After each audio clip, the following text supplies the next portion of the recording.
오늘 함께 나눌 하나님 말씀은 마가복음 10장 13절부터 16절까지입니다. 마가복음 10장 13절부터 16절까지의 말씀. 찾으셨으면 길지 않으니까 우리 한 목소리로 같이 읽도록 하겠습니다. 마가복음 10장 13절부터 16절까지입니다. 시작. 사람들이 예수께서 만져주심을 바라고 어린 아이들을 데리고 오매 제자들이 꾸짖거늘 예수께서 보시고 노하시어 이르시되 어린 아이들이 내게 오는 것을 용납하고 금하지 말라. 하나님의 나라가 이런 자의 것이니라. 내가 진실로 너희에게 이르노니 누구든지 하나님의 나라를 어린아이와 같이 받들지 않는 자는 결단코 그곳에 들어가지 못하리라 하시고 그 어린 아이들을 안고 그들 위에 안수하시고 축복하시니라. 아멘. 하나님 아버지 은혜와 사랑을 감사합니다. 또 좋은 날 저희들 또 이곳에 모여서 우리 주님을 예배하시도록 해주신 것 참 감사합니다. 또 오랜만에 우리가 1부, 2부 또 통합 예배로 드리고 있습니다. 하나님 이곳에 귀한 교회 세워주시고 또 우리들을 귀한 교회 지체되게 해주신 것 참 감사합니다. 또 주님을 잘 섬기는 우리 교회가 되게 하시고 우리 각자가 되게 해 주시옵소서. 또 오늘은 어린이날이기도 합니다. 하나님 우리 가정에 어린 자녀들 주신 것 감사합니다. 우리 교회에 어린 아이들 보내주신 것 참 감사합니다. 우리가 어릴 때부터 아이들을 잘 양육해서 하나님께 쓰임받는 그런 인생 살게 하시고 복된 삶 살아가시도록 저희들이 잘 양육하고 지도하시도록 도와주시옵소서. 우리 교회 아이들 지금 이 자리에 머리 숙여 기도하는 우리 교회 아이들 하나님께서 한 명 한 명 안수해 주시고 축복해 주시옵소서.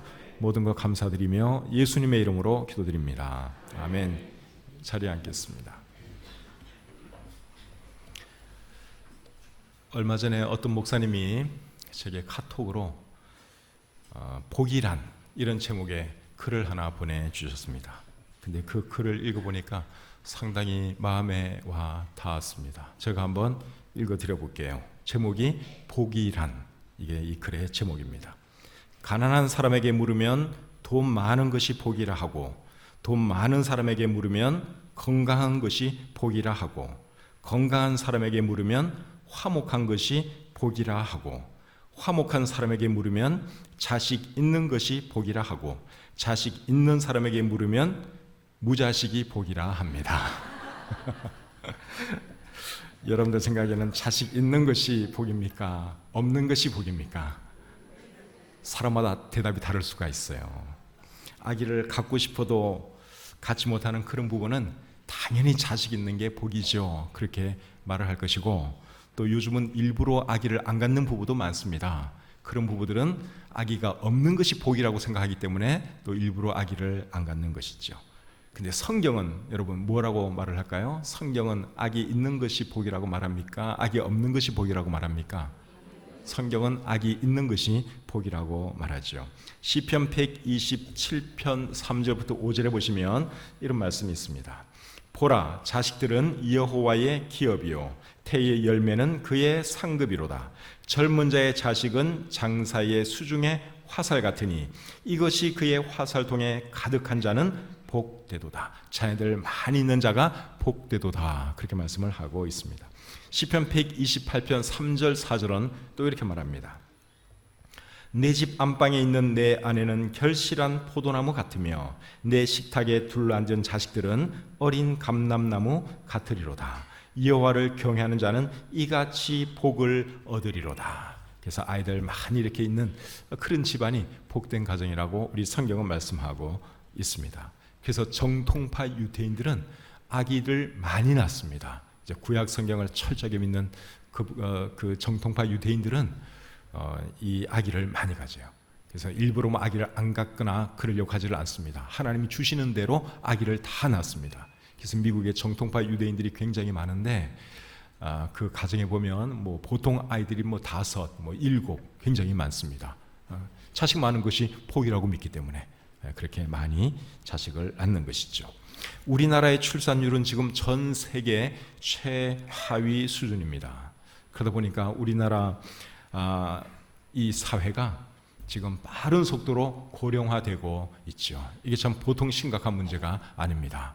그래서 젊은 사람들이 많이 있어야지 이게 미래가 있는데 젊은 사람들은 점점 줄고 있고 노인들만 점점 많아지는 그런 사회, 별로 건강한 사회라고 할 수 없죠. 근데 우리나라가 지금은 그렇게 되어가고 있습니다. 결혼도 잘 안 하려고 그러죠. 결혼해도 자식을 안 낳으려고 그러죠. 그러니까 아기들이 생겨나질 않는 거예요. 그러니까 점점 이제 노인들만 많은 그런 사회로 가고 있는데 이게 참 우리 사회의 불행이라고 생각이 듭니다.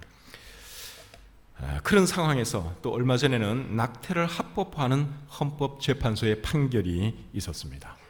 낙태는 하지 말라고 해도 할 사람들은 다 알아서 해왔고 지금도 하고 있고 앞으로도 할 것입니다. 그런데 이 낙태를 합법화하면 앞으로 얼마나 더 많은 생명들이 희생당하겠습니까?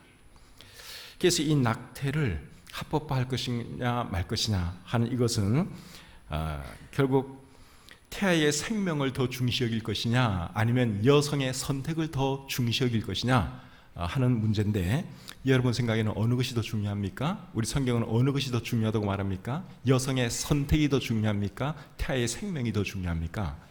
태아의 생명이 당연히 더 중요하죠. 태아는 태어나지 않았을 뿐 여전히 생명입니다. 살아있는 생명입니다. 살아있는 아기예요. 뱃속에 있는 아기가 움직이기도 하고 발로 차기도 하고 생명을 가진 아기입니다. 그렇기 때문에 낙태는 사실 살인과 같은 죄라고 할 수 있죠. 만약에 여성의 선택을 더 중요하게 생각한다면 이제 낙태를 합법화하는 사람들은 여성의 선택 쪽에 무게를 두는 거예요. 여성의 선택을 태의 생명보다 더 중요하게 생각한다면 자살하려는 사람의 선택도 존중해 줘야 되는 거 아닙니까? 자기 생명 자기가 뺏어가겠다는데 맞잖아요. 태아의 생명보다도 여성의 선택, 내 몸속에 있는 이 아기 내가 마음대로 하겠다. 여성의 선택, 그게 중요하다면 자살하려고 하는 사람들도 굳이 말리면 안 됩니다. 자기 선택인데, 자기 생명인데 똑같은 원리예요. 그러니까 태아를 마음대로 죽일 수 없는 것은 우리가 자살하는 사람 내버려둬서는 안 되는 것과 똑같은 이치라고 할 수 있습니다.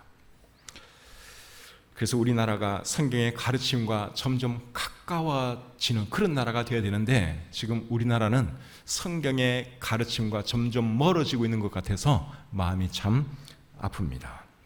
동성애도 그렇고. 그래서 우리나라가 하나님께 복을 받으려면 비성경적인 요소는 줄여나가야 되고 성경의 가르침을 따라야 할 줄 믿습니다. 그래야지 이 나라가 하나님께 복을 받습니다. 그래서 나라의 일꾼을 뽑을 때도 여러분 성경의 가르침에 충실한 사람을 일꾼으로 세우시기를 바랍니다.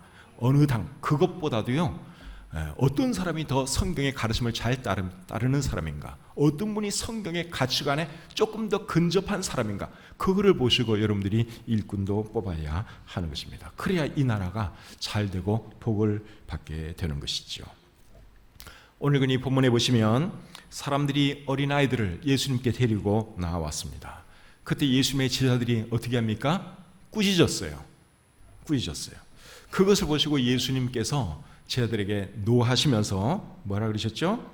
어린아이들이 내게 오는 것을 용납하고 금하지 말라, 그렇게 말씀하셨습니다. 그리고 아이들을 안아주시고 안수해 주시고 축복해 주셨습니다.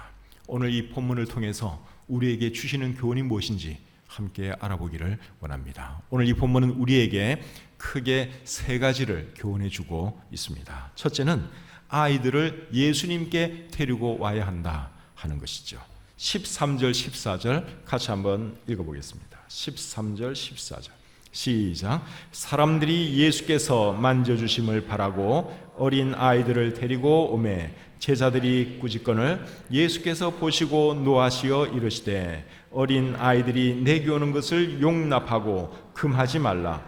하나님의 나라가 이런 자의 것이니라. 사람들이 예수님께서 만져주심을 바라고 아이들을 예수님께 데리고 나왔어요. 그때 제자들이 어른들을 꾸짖었습니다. 꾸짖은 이유가 뭘까요? 예수님이 바쁜데, 예수님이 힘든데 왜 아이들을 데리고 와서 예수님을 귀찮게 하느냐, 그거죠. 그러니까 이 제자들은 예수님께서 아이들 만나고 아이들 사랑해주고 하는 이런 것들을 시간 낭비요 정력 낭비라고 생각을 한 것입니다. 그래서 아기 데리고 나오는 그 어른들을 책망한 것이죠. 그런데 예수님은 그렇게 생각 안 하셨습니다.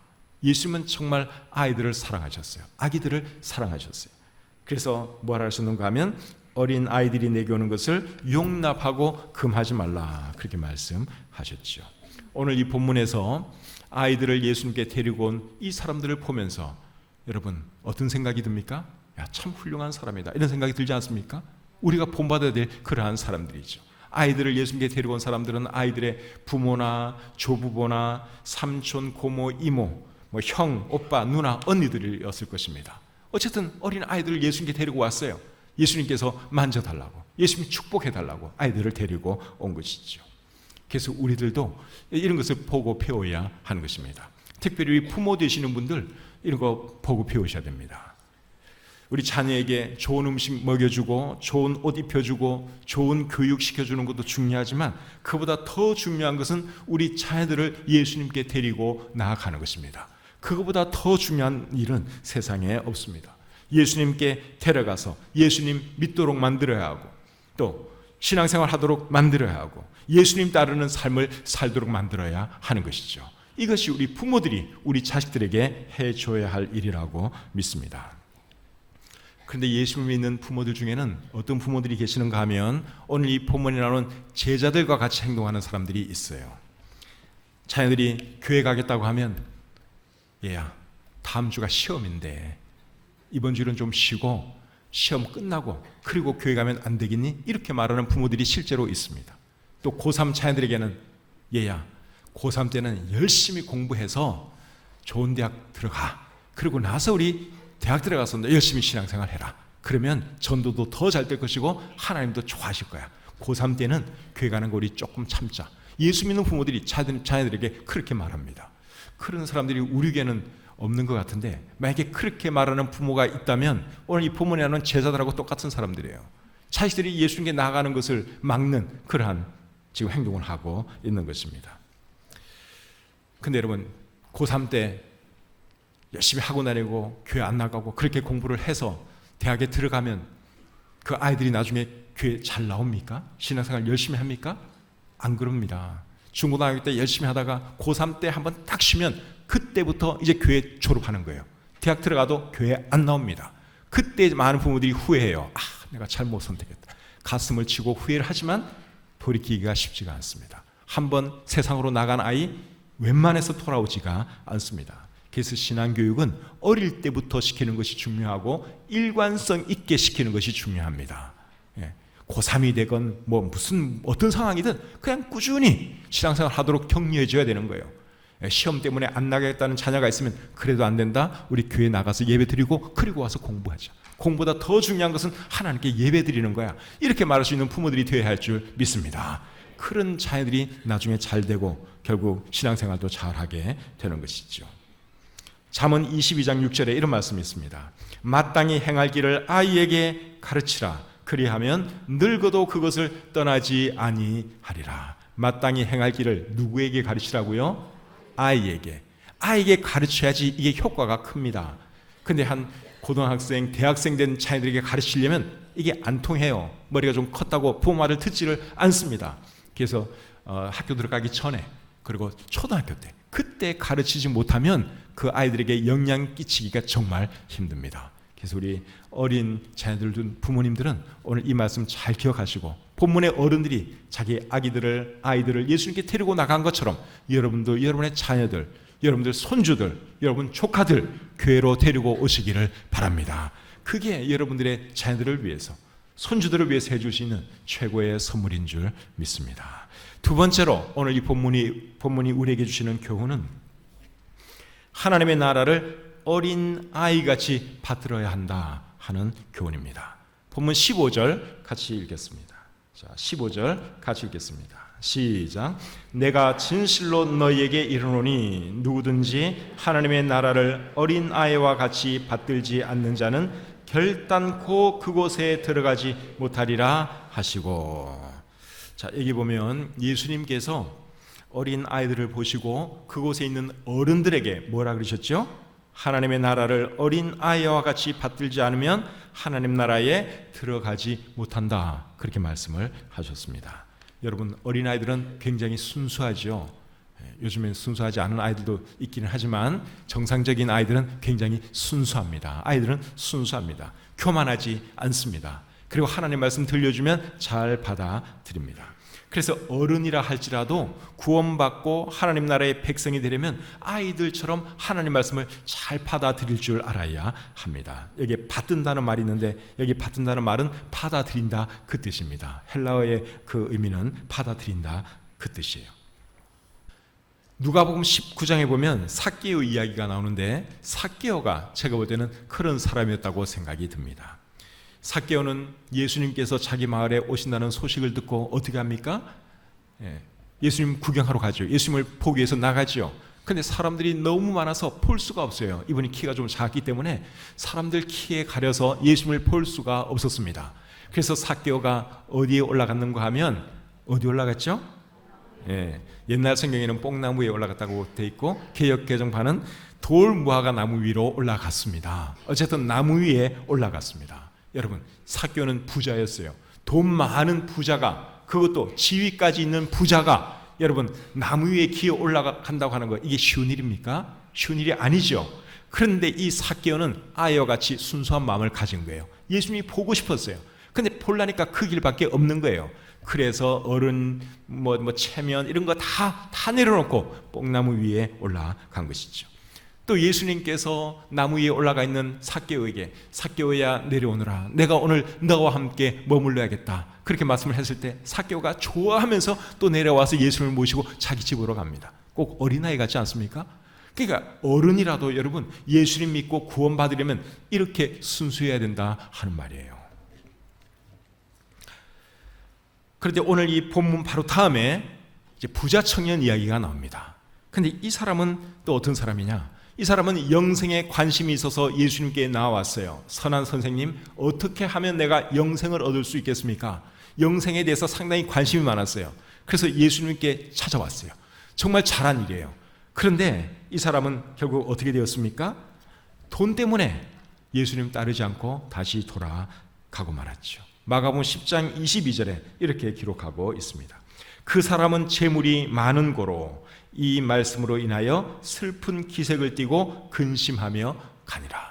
예수님이 네 재물을 다 팔아서 가난한 사람들에게 나눠주고 그리고 나를 따르라, 그렇게 말하니까 이 사람이 그걸 하지를 못해서 결국은 돈 때문에 예수님을 등지고 다시 돌아갔다. 우리 성경이 그렇게 말씀하고 있습니다. 이 청년이 삭개오처럼 좀 더 순수했다면 아마 그렇게 했을 거예요. 그런데 이 사람은 나이는 젊었지만 순수하지를 못했습니다. 그래서 그 좋은 영생을 포기하고 돈이 뭐라고 돈 따라서 다시 세상으로 가고 말았죠. 여러분, 오늘날에도 어떤 사람들이 예수님을 잘 믿는 줄 아십니까? 순수한 사람들이 예수님 잘 믿습니다. 겸손한 사람들이 예수님 잘 믿습니다. 이 부자 청년이 예수님을 떠나고 난 뒤에 예수님이 제자들에게 이런 말씀을 해주셨어요. 재물이 있는 자는 하나님의 나라에 들어가기가 심히 어렵도다. 재물이 많은 자는 하나님 나라에 들어가기가 심히 어렵다. 예수님이 그렇게 말씀을 하셨습니다. 왜 재물이 많은 사람은 하나님 나라에 들어가기가 어려울까요? 다 그런 것은 아니지만 돈이 좀 있으면 사람들이 교만하거든요. 그러니까 예수님 믿을 생각을 안 합니다. 그러니까 부자가 천국 들어가는 것이 낙타가 바늘기로 들어가는 것보다 차라리 쉽다. 그렇게 우리 성경에 기록하고 있는 것이죠. 혹시 여러분 중에 아직 예수님 믿지 않고 있는 분이 계시면 여러분도 아이처럼 순수해질 수 있기를 바랍니다. 여러분들이 예수님을 아직까지 받아들이지 않고 믿지 못하고 있는 가장 큰 이유가 뭔 줄 아십니까? 순수하지 않아서 그래요. 마음이 이미 굳어질 대로 굳어져 있기 때문에 하나님 말씀이 여러분들 귀에 들어오지가 않는 것입니다. 그래서 정말 어른이라 할지라도 우리가 구원받고 하나님 나라의 백성이 되기 위해서는 순수해야 됩니다. 어린아이처럼 겸손해야 됩니다. 만약에 여러분들이 아직까지 예수 믿지 않는 여러분들이 어렸을 때 복음을 들었다면 어떻게 되었을까요? 지금은 잘 안 믿어지고 잘 안 받아들이지만 여러분들이 어릴 때 복음을 듣고 예수님에 대해서 들었다면 제 생각에는 틀림없이 여러분도 믿었을 거예요. 근데 지금은 왜 그게 안 되느냐? 마음이 굳어져서 그런 것입니다. 순수성을 잃어버려서 그런 것입니다. 그래서 여러분, 옛날로 돌아가셔야 돼요. 마음이 어린 아이처럼 되어야 합니다. 그리고 하나님 말씀 전해주면 그걸 받아들일 줄 알아야 하는 것이죠. 호세아 10장 12절에 보시면 이런 말씀이 있습니다.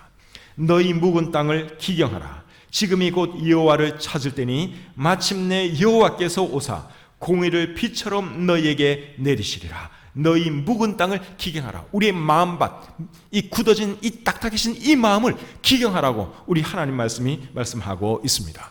그리고 크게 하나님 말씀을 받아들이면 그것이 이제 싹이 나고 참 자라고 열매를 맺고 결실을 보고 그렇게 되는 것이죠.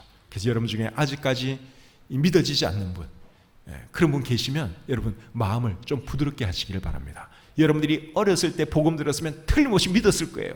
그런데 지금은 나이가 많아진 것이 문제입니다. 여러분의 마음이 굳어진 것이 문제입니다. 그거 깨트리시면 됩니다. 다시 어린아이가 되는 거죠. 마음이 어린아이가 되는 겁니다. 그러면 이 하나님의 말씀이 여러분 마음속에 들어갈 수가 있습니다. 그렇게 누군가가 오늘 믿음의 결단을 할 수 있었으면 좋겠습니다. 자, 세 번째로 오늘 이 본문이 우리에게 주는 교훈은 예수님처럼 아이들을 사랑해야 한다 하는 것입니다. 자, 본문 16절을 같이 읽겠습니다. 16절 시작. 그 어린 아이들을 안고 그들 위에 안수하시고 축복하시니라. 우리 예수님은 아이들을 정말 사랑하신 분 같습니다. 정말 아이들 좋아하셨어요. 그래서 오늘 이 본문에 보니까 예수님께서 아이들을 어떻게 사랑해 주셨는가 하면 아이들을 안아주시고 안수해 주시고 그리고 축복해 주셨다, 그렇게 말씀하고 있죠. 우리 부모님들은, 그리고 우리 참 손주가 있는 우리 어르신들은 여러분의 자녀, 손주들을 그렇게 해주시기를 바랍니다. 손주들 많이 안아주세요. 여러분 자녀들 많이 안아주세요. 조카들 많이 안아주시기 바랍니다. 그리고 축복 기도도 많이 해주시기를 바랍니다. 부모의 사랑과 기도를 많이 받고 자란 아이와 그렇지 못한 아이는 여러분 절대로 같을 수가 없습니다. 부모의 사랑과 축복을 많이 받고 자란 아이는 잘 되게 되어 있어요. 근데 부모 사랑받지 못하고 부모 축복기도 받고 자라지 못한 아이들은 잘 되기가 참 어렵지요.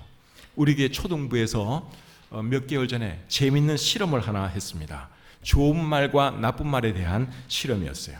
이 실험을 어떻게 했는가 하면 감자나 양파 두 개를 이제 각각 다른 용기에 걸어 이렇게 집어넣어 놓고 한 그릇에 있는 그 양파든 감자든 거기에다가는 좋은 말만 계속 해주는 거예요. 내가 너를 사랑한다. 너 참 이쁘다. 이제 이렇게 좋은 말만 해주고, 그 다음에 또 하나 있는 양파든 감자든 거기에다가는 안 좋은 말만 계속 하는 거예요. 나는 네가 싫어. 너는 정말 못생겼어. 나는 네가 미워. 계속 안 좋은 말만 계속 해야 되는 거예요. 그런 실험을 우리 초등부에서 했습니다. 근데 그 결과가 어떻게 된 줄 아십니까? 좋은 말 해준 그것이 여러분 잘 되고, 나쁜 말 듣고 자란 그거는 진짜 안 좋게 결과가 나타났어요.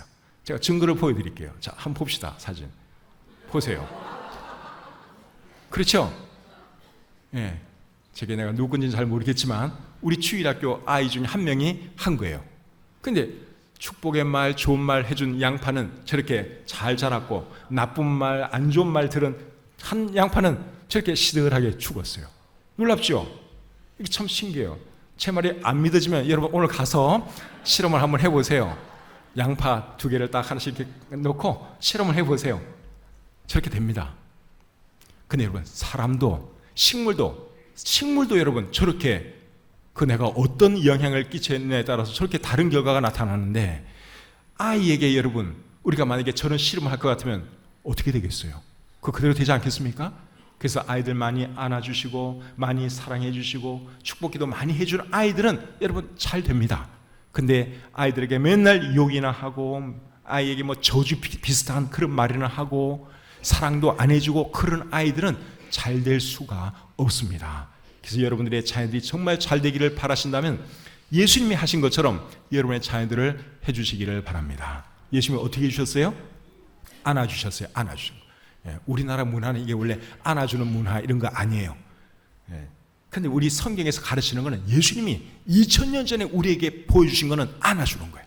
터치. 요새는 이제 좀 개화가 되고 계몽이 돼가지고 많이 안아주고 뭐 사랑의 터치가 중요하다 아는데, 옛날 우리 어르신들은 이거 잘 몰랐던 것 같아요. 우리 나이 좀 드신 분들 중에 부모님으로부터 이렇게 많이 포옹받은 분 계십니까?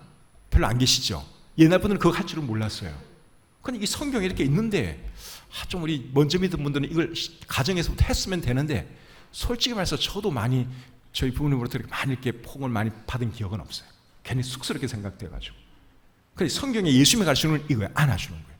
우리나라는 문화가 이게 유교 문화다 보니까 뭐 남녀 7세 부동석, 뭐 부부 유별, 장유 유서 뭐 이런 거 안아주는 문화하고는 거리가 멀어요. 근데 성경이 가르치는 건 뭡니까? 안아주는 거예요. 안아주는 거. 터치만 해주는 거. 그래서 여러분 자녀들에게 그렇게 해주시기를 바랍니다. 그리고 축복 기도 많이 해주셔야죠. 축복 기도. 잘 때마다 여러분 꼭 여러분 아이 머리 위에 손 얹고 축복 기도 해주세요. 여러분 자녀들 위해서 축복 기도 해줄 수 있는 권한과 자격이 있습니다. 주님의 이름으로 축복하면 그대로 이루어주시겠다고 우리 성경이 약속하고 있잖아요. 그렇게 해주시기를 바랍니다. 그렇게 하면 여러분의 자녀들, 손주들 잘 됩니다. 딴 길로 가지 않습니다. 혹 딴 길로 갔다가도 어머니의 기도, 아버지 기도, 할머니, 할아버지 그 기도 때문에 다시 돌아올 줄 믿습니다. 그래서 우리 예수님이 한 것처럼 우리 자녀들에게, 우리 손주들에게 그렇게 해주시기를 바랍니다. 오늘 이 본문을 통해서 세 가지 교훈을 우리가 생각해 보았습니다. 첫 번째 교훈이 뭐죠? 아이들을 예수님께 데리고 와야 한다. 그 다음에 두 번째는 하나님의 나라를 어린아이같이 받들어야 한다 하는 것이고, 세 번째는 예수님처럼 어린아이들을 사랑해야 한다 하는 교훈을 우리가 배웠습니다. 오늘 이 말씀 잘 기억하시고 꼭 실천하셔서 여러분의 자녀들, 손주들 믿음 안에서 잘 키우시기를 주님의 이름으로 축복합니다. 기도하겠습니다. 하나님 아버지 감사합니다. 오늘 이 말씀을 통해서 또 성경이 우리에게 가르쳐주시는 세 가지 교훈을 배웠습니다. 잘 기억하게 도와주시고 또 잘 실천하게 하셔서 우리 아이들을 믿음 가운데서 잘 양육하도록 도와주시옵소서. 감사드리며 예수님의 이름으로 기도드립니다. 아멘.